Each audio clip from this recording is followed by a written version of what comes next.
It is Monday, September 16th, 2024. This is another edition of Baseball Today, presented to you by our friends over at 5 Hour Energy. That is my man, Trevor Plouffe. I am Chris Rose, producer Dan, along for the ride as well. Plouffe, 2 weeks from today, we are going to be wrapping up the regular season, looking ahead to the wild card round. Can you believe that we are this far into it? I'm very excited. It's about time for some champagne and beer showers in the clubhouse. I don't know who's going to be first. Is it going to be Milwaukee first? It's coming up, though, and that's such a great feeling. And, yes, I'm so excited for the last week of the season and into the playoffs, talking about playoff matchups, all these good things. The bright lights are coming, Chris, and I'm very, very excited to be able to do this show with you, man. I know, it's exciting. And if you need a little pick-me-up, just want to remind you, today's episode of Baseball Today is brought to you by 5 Hour Energy. Those are shots that help you feel alert and energized. Why? Because each and every shot is packed with vitamins, nutrients, and about as much caffeine as the leading premium coffee. It also contains zero sugar. So you're going to drink it in seconds. You'll feel it in minutes. It will last for hours. It's available in a wide range of great flavors across regular strength and extra strength varieties. So head on over to 5hourenergy.com. Use the code JOHNBOY to save 20% on your first order. That is the number 5hourenergy.com. Code is JOHNBOY. You'll get 20% off. All right, a pair of tips of the cap, if you will, but really the first one is the big one in Philadelphia. They took care of the Mets this weekend, but when the Mets were pounding them on Friday night, you had a home run hit by Brandon Nimmo. Guy gets the ball back. Everybody's egging him on to throw the ball back. Instead, he sees a kid with a Mets cap on, turns around, does the right thing, and hands it to him. So, sir, a tip of the cap to you for not listening to your cronies out there and instead doing the right thing. I love this. I don't know if I've really given this a ton of thought, but right now, just reaction to that. I think throwing a homer back is one of the dumber traditions in baseball. It's tired. Like, what are we doing? Like, some guys just want to show off their arm strength. By the way, people are watching a Major League Baseball game. No one's going to be impressed with your arm, dude. I don't know. That guy was awesome, though, because there wasn't a lot of Mets fans around him. Nope. And he found the kid. That was great, man. You know what that is? That's like life points. Like something good is going to happen to that guy. That's karma. He might get I don't know what's going to happen. Something good, though. Yeah. All right. Our second one, let's see here. It's September 16th. Our bet was up September 15th. So the honors, your honor. Woo! This is going to be great. Here we go. Yeah. For people that are wondering why Trevor Plouffe has his shirt off, and for those of you that are audio only, he's putting on a Padres cap on top of it. Yes, I said that if a team is within 3.5 of the Dodgers on September 15th, Plouffe would do the show shirtless. If it was more than 3.5, I would have had to show off my dad bod. All I can say is, thank God that the Dodgers lead is not more than 3.5, because this is way better for our viewers.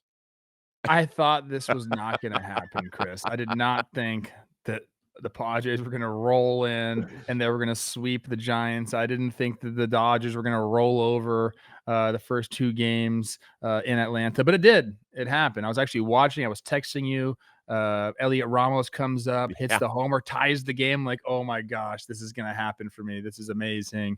And the Giants said the Padres said not so fast. So I'm a man of my word. Here I am. You are. Yep. I mean, I don't mind it. I still have a decent tan going. You look great, dude. Bad. You look great. And this is my youth hat. This is my coach's hat right here. Yeah. I mean, the thing is that if I had lost the bet, everybody would have said, why are you still wearing a sweater?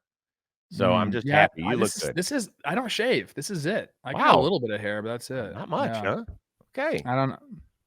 We'll see how long you can last. Might be a little chilly in there. Feels good. No, it feels good, actually. I kind of like this. By the way, Ramos, good job. First right-handed hitter ever to hit the ball in the McCovey Cove.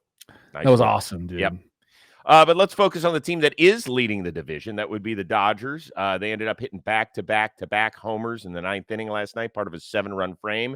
The 4th and final game of that series is later today, but they got some terrible news. Tyler Glasnow, who hasn't pitched because of a bulky elbow since August 11th, sounds like he is done for the year.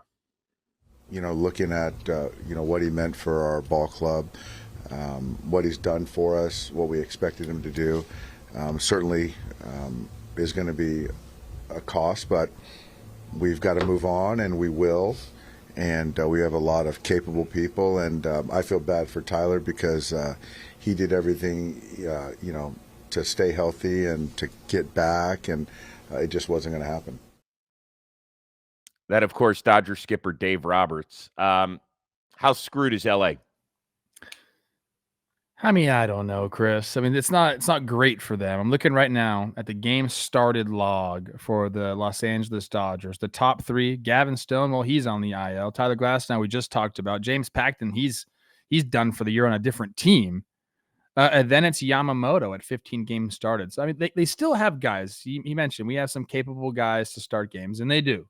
I know Landon Knack got hit around a little bit against the Braves, but he's been good for them this year. So I mean, I'm assuming it's going to go Yamamoto or Flaherty 1 and 2. I don't know which order it's going to be. Probably Flaherty 1, Yamamoto 2. Could be flip-flop, not really sure. And then Buehler, who had a good start against the Braves, he's going to start for them in the postseason. And then Landon Knack's going to do it. So you have 4 guys there. You're going to have some bullpen guys, throw some multiple innings. You're going to have some piggybacks. You're going to have to come up with some things. So I don't know if they're screwed, but it's definitely not ideal for the Dodgers, who came into this year with a plethora of starting pitching, and now at the end of the year are really just kind of running on crumbs. Yeah, I want to start with the guy Tyler Glasnow. Truth be told, I have not yet reached out to him. This is obviously really devastating for him because when I did talk to him when he first went on the injured list, he was like, "Listen, it's not a big deal." And I think that the Dodgers felt like he was going to come back. He had thrown a bullpen. He had made it through okay. And then something obviously went terribly wrong. And I did reach out to his family. I just said, listen, I'm not going to bother him, but please let him know that we at John Boy Media and the Rose Rotation are thinking of him. And that's the best we can do. I can't imagine what he's going through. I know that he didn't have a locker with the team yesterday, so he has left. Dave Roberts was kind of hush-hush on where he is. I'm sure they know where he is, but they didn't reveal where he has gone. So he needs a little while to, decompress here and figure out what's going on. As far as the team itself, I hope they can hang on to the West. We haven't really talked about that, but the Padres own the tiebreaker. It's just 3.5 games with 2 weeks to go. And the Padres are playing great, elite baseball.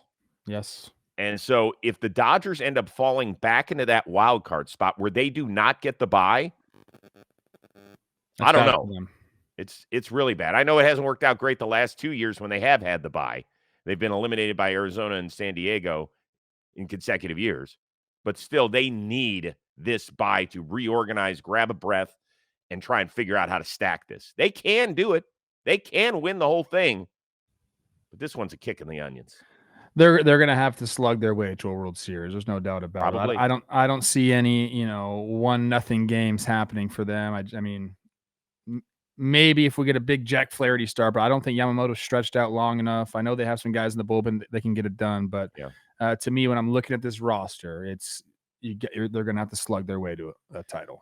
All right, real quickly, the other side of this is that Dave Roberts was asked about maybe using Shohei on the mound because he has gotten on the mound in his rehab.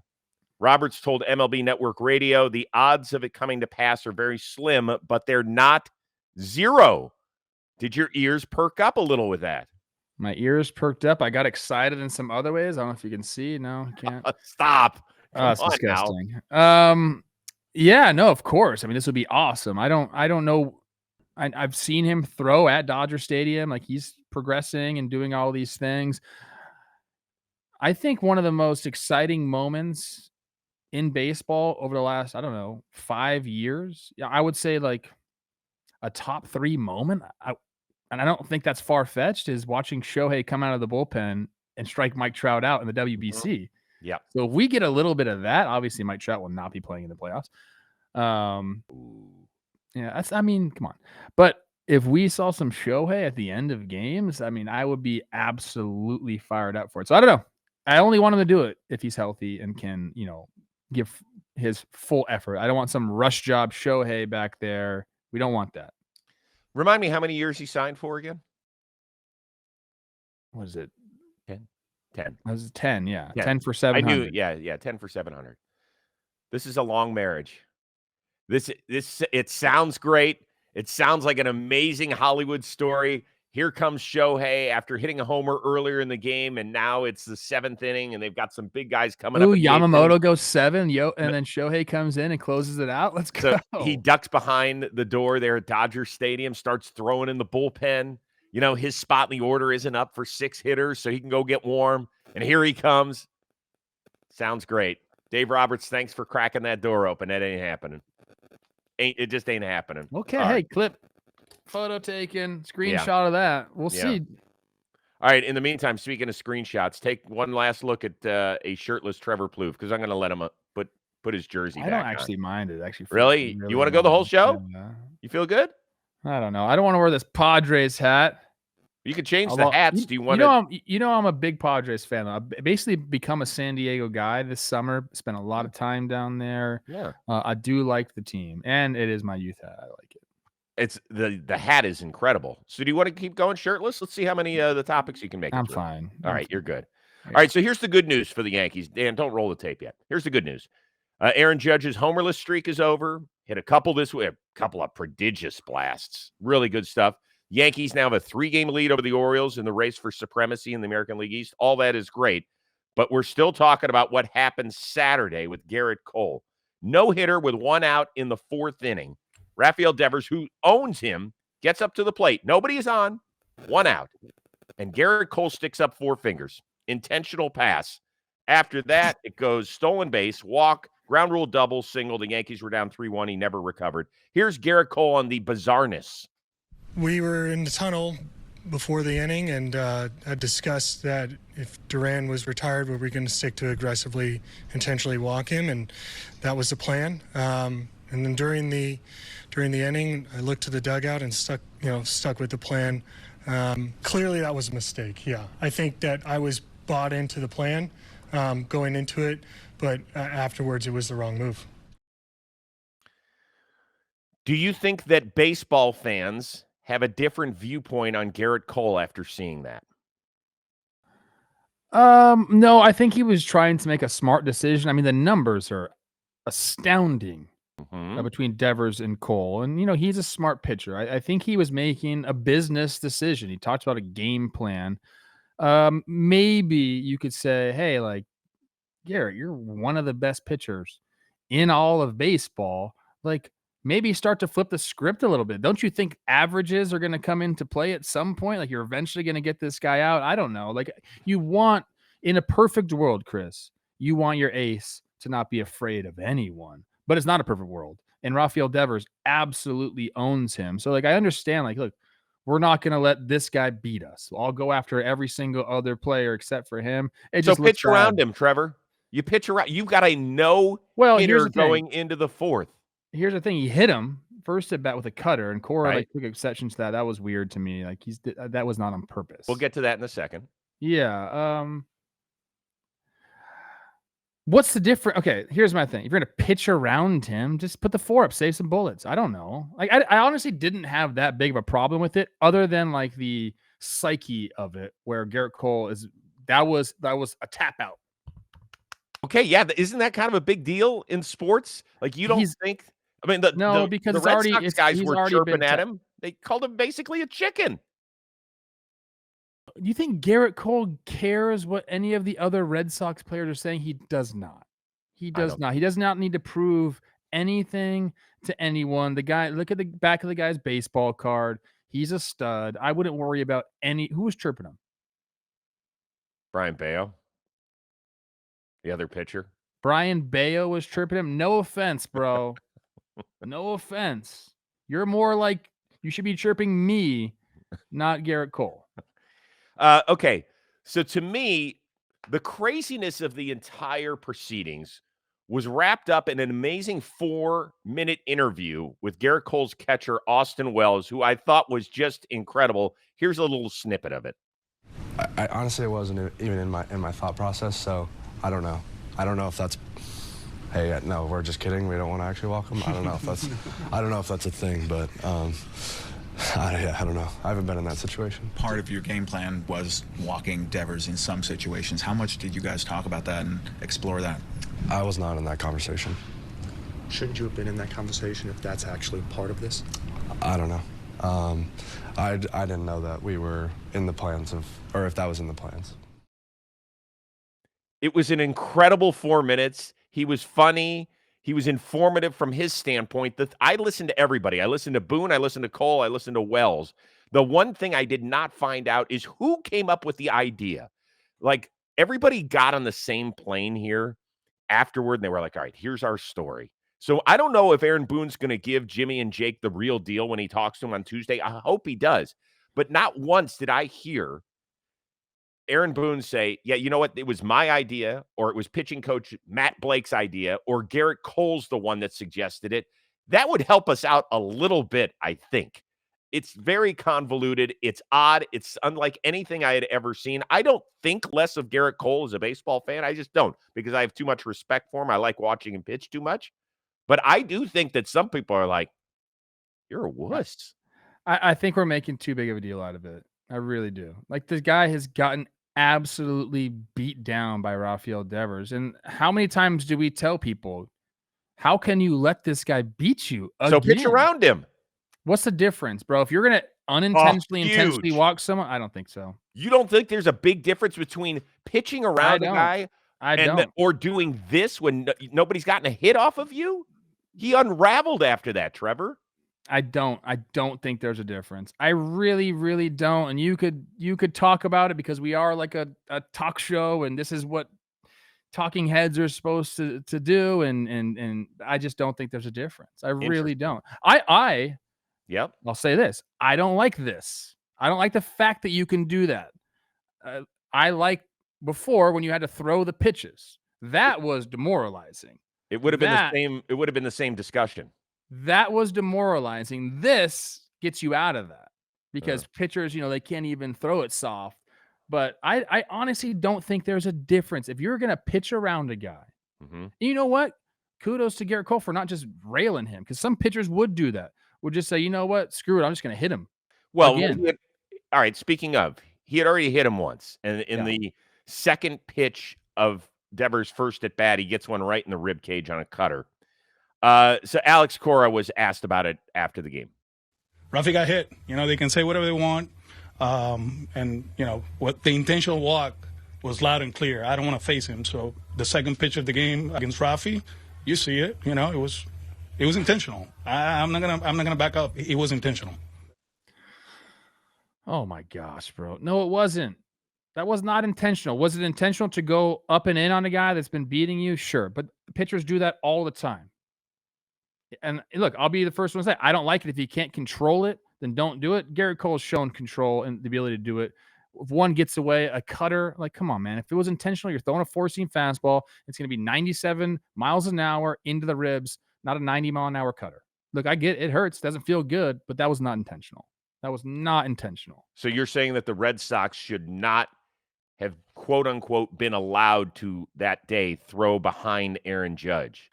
Do what you got to do. Look, the game is supposed to police itself. Do I like, what does Aaron Judge have to do with any of this? He's their best player. And Brian Bayo couldn't even get the job done. I don't know, man. That's what bothers the hell out of me is the number of guys. If you're going to do it, right, at least do it. I don't know. I think Cora was more trying to fire his guys up than anything. Because there's no way you can look at that and be like, yeah, that's for sure intentional. Yeah, maybe he didn't want to face him. Clearly he didn't. But there's no way, if you're intently looking to hit somebody, that you just throw a cutter into their ribs. Do you think you Brian let Bayo loose on a fastball? Do you think Brian Bayo intentionally threw behind Aaron Judge? Yeah. Okay. If that's the case, shouldn't the league office take action? It was so far behind him that sometimes it just gets lost in it. I don't know, man. This isn't me making up all this stuff. This is just how the game gets played, dude. I understand, but if you were in the league office, what would you do? Would you suspend or punish either Gerrit Cole or Brian Bayo? Not Gerrit Cole, because in my opinion, which is all we can really go on, is what you believe, what the office would do. I don't believe Gerrit Cole's was intentional. Alex Cora confirmed that Bayo's was intentional. Basically, he said we had our shot in the 6th inning. and it's over now. That to me means that's intentional. Do I want to see the guy get thrown out for missing him? I don't know. Maybe. I don't really care because nothing happened. If he hits him and he goes, listen, if he goes up and in and breaks Aaron Judge's rib Oh, God. right there, who looks stupid in this whole scenario? The Alex sport, Cora and Brian Bayo look the sport stupid. looks stupid if Yeah. that's the way it ends up. By the way, Alex Cora did come out and say, hey, by the way, if Gerrit Cole, by hitting our guy intentionally, fires us up and we make the playoffs, good. That's what's going to – well, they're 4.5 out. We'll see what happens over the last 2 weeks of the season. I can't wait for Red Sox fans to be all over this clip with me shirtless. This is going to be just a heyday on social media for me. Thank goodness. I'm turning my phone off. I'm flying to New York. See you later. You're going to be wearing it by not wearing it. Perfect. Hey, we've all been there. Running late, no time for breakfast. You're starving. You're racing to meetings, practice, school pickups, whatever it is. What if a delicious, nutritious meal could be ready in seconds? That's where today's sponsor, Huel, that's Huel, the world's #1 complete nutrition brand, comes into play. With over 400 million meals sold worldwide, and yes, you heard me right, that is 400 million. Huel is trusted by millions of people looking to fuel their days with convenient, complete nutrition. Designed by experts to provide all the nutrients your body needs from a meal, Huel takes guesswork out of healthy eating. And it tastes delicious as well. Huel shakes actually taste like milkshakes that come in delicious chocolate or vanilla. Bonus, everybody, they are low sugar. So try it for yourself today with our exclusive offer. You will get 15% off the code today at Huel.com. That's 15% off at Huel, Huel.com when you use that code today. Unlock a healthier, easier way to eat with Huel. Nutritionally complete meals in minutes so you can focus on what really matters in your life. I'll be doing that right after I'm done. I cannot wait to Huel up, if you will. Feel great for the rest of my day. Trevor Plouffe returns with a shirt. I also am going to do, I got my shirt back on because I just realized that, like, if I make any good points, and this is all over the internet, people are like, what is going on with this guy? Don't worry about that. You're fine. Yeah. Huel, I got him yesterday. Yes, I did too. Put him in the fridge. I'm going to have one right after this show. So I know, we'll have I'm an ready to honest go. review coming for the people. Yep. Same thing. It just came, and I was at work all day yesterday. I'm going to go do that right after we're done here. Mets and Braves tied for that final wild card spot, although New York does hold the tiebreaker. And now New York is waiting on MRI results on Francisco Lindor's bad back. It is a bad back that cost him his first game of the year on Saturday. Back in the starting lineup, got a knock on Sunday, and then had to come out. Just wasn't working. So we'll see what that means over the last 2 weeks. If Lindor can't go, or if he is not 100% down the stretch, who will need to answer the call from Queens? They don't have the tiebreaker, FYI. It's 5-5. I thought they did. 5-5. They got a 3-game set left. Right. Yes, you're right. They've got fake news. Fact check. Got you. Hold on. Thank you. I appreciate it. Come on now. That's my fault. Couple things. We'll get to your question. I mentioned this on Talking Baseball earlier today. Lindor goes into the base standing up, tries to keep his foot on the base. They said that's when he tweaked it in the first game. He kind of like ran past the base, tried to put his foot back on it. They need to slide. The Mets slide. Jose Iglesias got thrown out in one of the games because he didn't slide, and Trey Turner kept the tag on his foot or his knee. Let's just start sliding, guys. It's easier, and you're not gonna. It's just I don't understand. Sliding's free. Sliding is free, guys. And Jimmy did the breakdown about them not sliding into second, trying to break double plays up. Like this whole thing, like running through the base. I'm over it. Anyways, please slide. Stay healthy, Francisco. I hope he's back. If he's not back, who's going to step up? I think the obvious answers are, Vientos and Pete Alonso. But what do I always say about injuries? They provide opportunities for guys that maybe wouldn't have got opportunities before. So what about young Acuna? Whoa. Got called up, right? Yeah, he got his first major league knock. So, like, it might present an opportunity for more playing time for him. Like, why not that guy? Like, look, you came over from the Rangers. They paid an extra. How much did they pay for him? Like $15 million when it's all said and done, or something. Well, they paid down Scherzer's contract. Yeah, so, like, they bought this guy to be, he's one of the better prospects with the Rangers. Now he's with the Mets, makes his debut. Like, Right, these he are the did types. come o wait, he did come over from it was the Rangers, because I lost track Rangers. of who came from where. There were a couple guys from the Marlins Yeah, it and was the Rangers. yeah. So, I don't want Lindor to be hurt. I wanna see this guy finish the year. I wanna see him in the postseason, all these things, but that's the one thing I always say when something like this happens, it creates an opportunity for somebody to play. Vientos and Pete Alonso, they're already playing. Mhm. But whoever's gonna fill in for him, if it's Acuna, presents this opportunity, man, that, you don't want to get it that way. You don't want your opportunity to be because your leader, the guy that's, in the MVP discussion, to get hurt. But this is how baseball works. So if you get this opportunity, like, it would be awesome. How cool would it be to see him just go off for the rest of the season? Maybe go up against his brother's Braves Mm, and win the tiebreaker and kick them out of the playoffs. Like, I think it's a golden opportunity for someone like that. that's a great point, but I'll go with the low-hanging fruit here. I called on Pete Alonso like 3 or 4 weeks ago, and he did not answer the bell. A sub 700 OPS this month, 2 homers, one of which has come against a position player. So he really has, I know they all count. I'm talking to the king of hitting homers off of position players. But when you're talking about measuring Pete Alonso and his worth, he has one against a guy who is paid to try and strike you out for a living instead of get us through some innings. So, Pete Alonso, this is your chance again. His year has been fine. He hasn't done anything wrong. He's been okay. But you want to leave your stamp on this organization where I think you have been, one of the faces of this team since you came up. You've done a wonderful job. I think he's done a great job handling the press for the most part, the whole bit. And you're about to be a free agent. And I don't know what sort of number you're going to get or what you're going to ask for or whatever. But this is your time. Let's go, Pete. I agree. This I is it. agree. This is I it. agree. Like- It's him and Vientos can absolutely step up. JD Martinez, like, By the way, how bad was JD Martinez's weekend? Did you see he hit like he had some balls 1,500 robbed from feet him. of balls and like they all got caught? It's ridiculous. Yeah, look, usually in these instances, I say, hey, the veteran guys need to step up. I don't know if I consider Vientos a veteran. He's surely played like it this year. He has played Um, great. But yeah, this is the time, man. Like, you gotta step up, and you have to cherish these moments where you have the opportunity hmm to step up. When something like this happens, something happens to your team, someone goes down, like, this is a time for you to really put your stamp on the season. These guys have done it before. Vientos basically is, a lot of people talk about Lindor and him being the only reason the Mets are where they're at. It's not true. I mean, their pitching staff, Vientos, bullpen additions, like, there's a lot of things that have happened that have gone well for the Mets. So continue to put the stamp on the season, man. I hear you. By the way, Vientos, I went back and checked it. His lowest monthly OPS this year, 808. That's his lowest. He has been phenomenal all season long. All right, top 4 teams in the AL Central go at it. Obviously, in 2 different series. We're not having a round robin. Minnesota at Cleveland, Detroit at Kansas City. Guardians lead the division by 4 games. Twins lead the Tigers by 2.5 for the last wild card berth in the American League. How nervous should Twins fans be?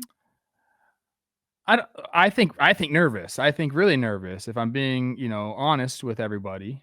Not only is it the Tigers there, but it's the Mariners also at 2.5 games back. Their pitching has been incredible as always. Julio's starting to go a little bit. So, like, you have to worry about the Mariners. And if all of a sudden they can score 5 runs a game, we know that's their magic number. Julio's been hot last 2 weeks, 880 OPS, something like that.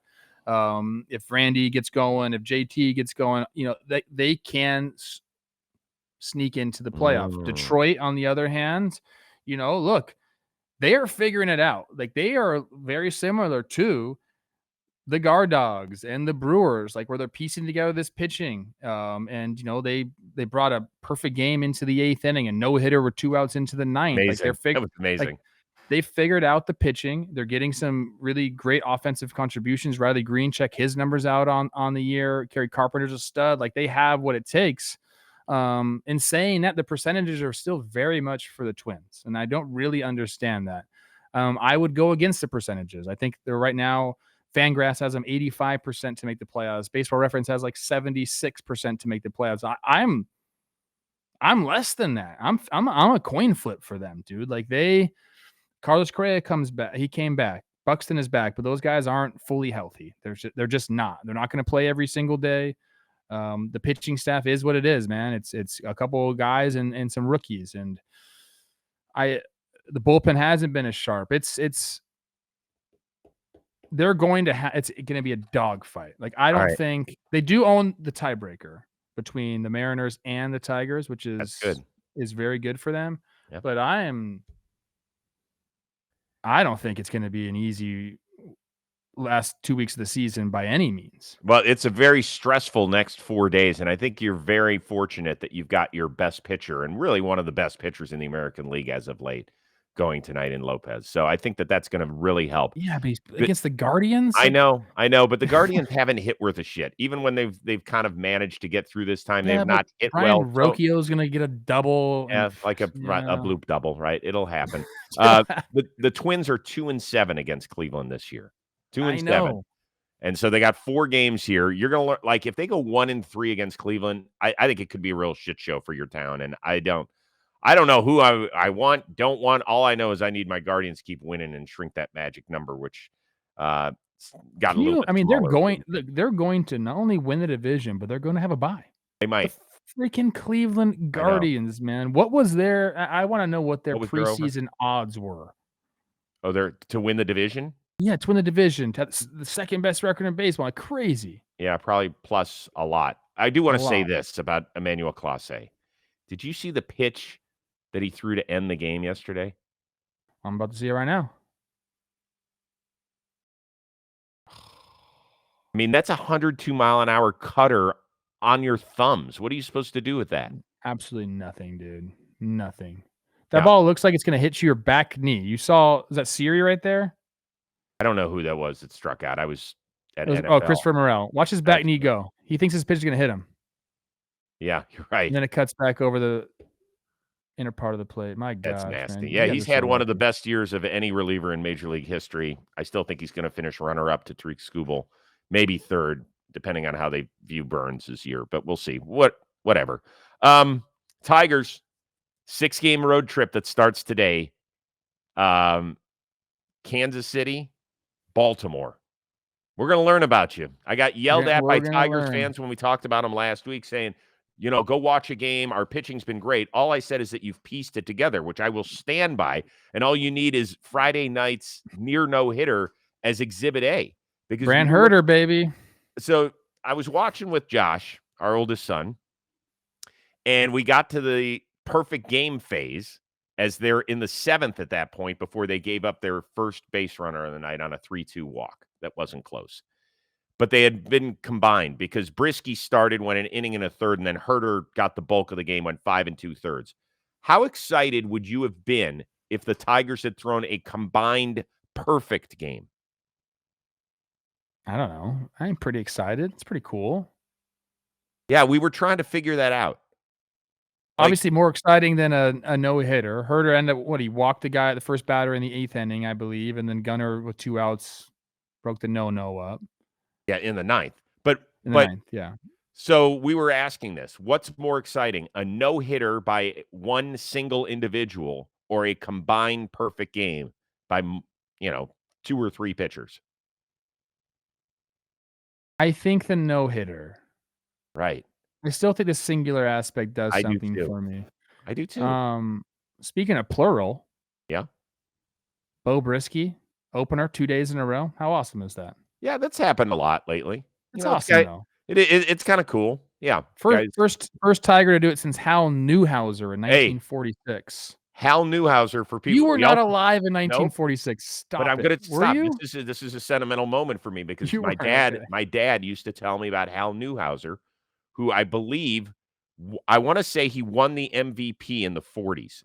I'm going. I got it up right now. Hold on. He won the American League pitching Triple Crown, which was... Yes. Did he win the MVP? He won the MVP twice. Yeah, twice. So back-to-back years. He went MVP 1 in 44, MVP 1 in 45, and MVP 2 in 46. Yeah. My dad used to tell me about him because that was... Wasn't that World War II years? Era. Yes, it was. So there were a lot of guys that were coming back from the war. I mean, by the way, it would be the equivalent. Go back and I know there's a lot of young people that listen to this, but this is the fascinating part of the sport. Go back and look at some of the names who participated and honored our country by putting their lives on the line. It Awesome. would be the equivalent of It's probably the greatest, one of the greatest stories in American history is these guys doing that. absolutely. And it's not talked about enough, but it's the equivalent of Bryce Harper when he was 25, getting up and leaving and going to fight for our country for 3 years instead of In playing like baseball. a real war. In a real legit war. Yes. Oh Yes. my gosh. When you put it like that, like I've never really thought about like who would go. Yeah. I mean, Like Aaron Judge, what would Aaron Judge be in? He's too big to be in any like plane or tank. What he would just have to be what? A front of the line guy. He would be called a deterrent. He would be first guy off the bus. That's what he would be. Gosh, I don't know if that's like faux pas or like bad to say, but like that would be fun to like name like what guys would be our stars. Yeah, let's would not be. do that. Let's not do that? No, I'm not going down that direction. That's pass. Well, all you have to do is when you're discussing this sort of stuff is that everybody knows how legendary a hitter Ted Williams was, right? Yes. Last guy to hit 400, et cetera, et cetera. They always said he was a better fighter pilot than he was hitter, which, I mean, take with that Good eyes. whatever you want. Good hand-eye, good eyes. So incredible, incredible. We continue on. We want to thank SeatGeek for sponsoring today's video. Baseball season, we're here at the end. It's still the official ticket marketplace of MLB. Go get your tickets there. If your team is going to be in the postseason, use SeatGeek now. They'll take care of you because they rate every ticket on a scale of 1 to 10 so you know exactly what sort of deal you're getting. Also, look for the color-coded dots. Green dot means awesome. It's a great seat for you. Red dot means not the best deal for you. You might see a red dot right behind the dugout and you say, well, how the heck can that be a bad deal? Because they're looking out for your wallet as well. Might be a great seat location, but not the best deal you can get. Everybody can use the code TODAY10 for 10% off any tickets on SeatGeek, whether you're a brand new customer or not. No matter how many times you bought ticket using SeatGeek before, TODAY10 is going to get you 10% off your next order. So do us a favor, take out your phone, open the SeatGeek app. If you haven't downloaded it, do that.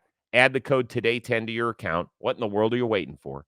Do it now because this offer is only available for a limited time. The code TODAY10 for 10% off your next order. Courtesy of SeatGeek. I'm going to be using SeatGeek to get some tickets to some Rams game. I'm planning on going to a road game soon.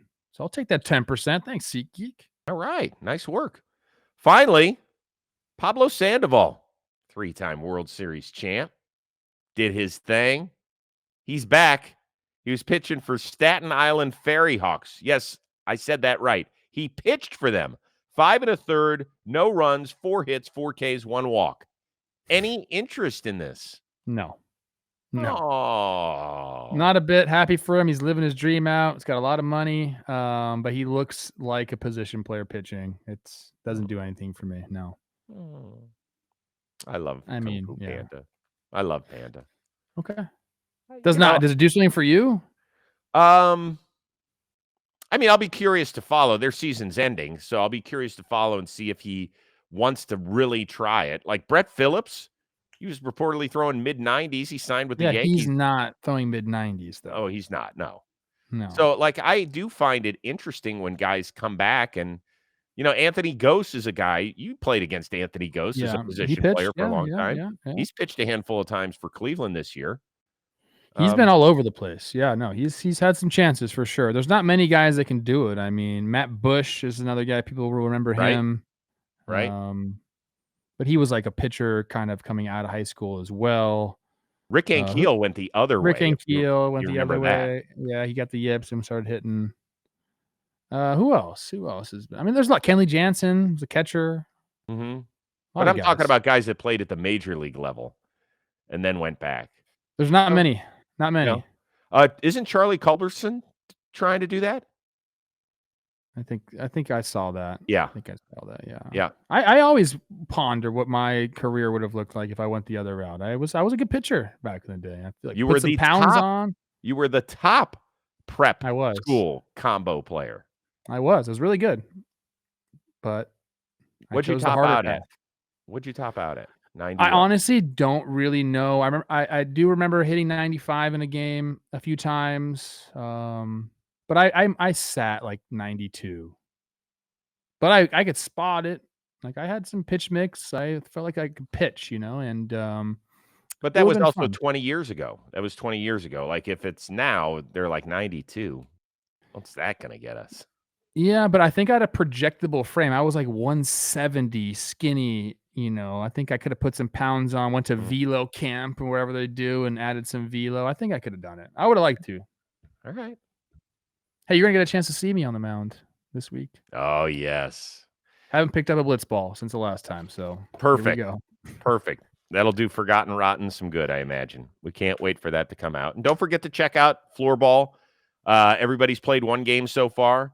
So keep watching it, keep consuming it, keep being in the chat every Tuesday, Thursday, and Sunday. Yes. You and Pavel have been talking so much crap about me. I need to go back. I was not, obviously, Sundays are very Okay. tough for me. I have to go back Well, and not watch the really game. you, but Pavel. I didn't know. I didn't know he had it like that for me. He likes you.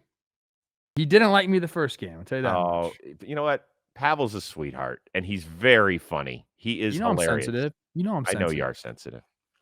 Thank you for living up to your end of the bet. Thank you. Yeah, there you go. I mean, what's better than Trevor Plouffe showing off his nipples on a show, everybody? Hope you enjoyed it. One time only. One time show. There's nothing else I to don't know. see here. I kinda liked it. I'm sure you did. We are back at it again on Tuesday, although Katie Woo from The Athletic will be joining me as Plouffe will be traveling. For our one-of-a-kind producer, Dan Rourke, the uber-talented and occasionally shirtless Trevor Plouffe, I am Chris Rose. We will see you Tuesday here on Baseball Today, presented to you by 5 Hour Energy.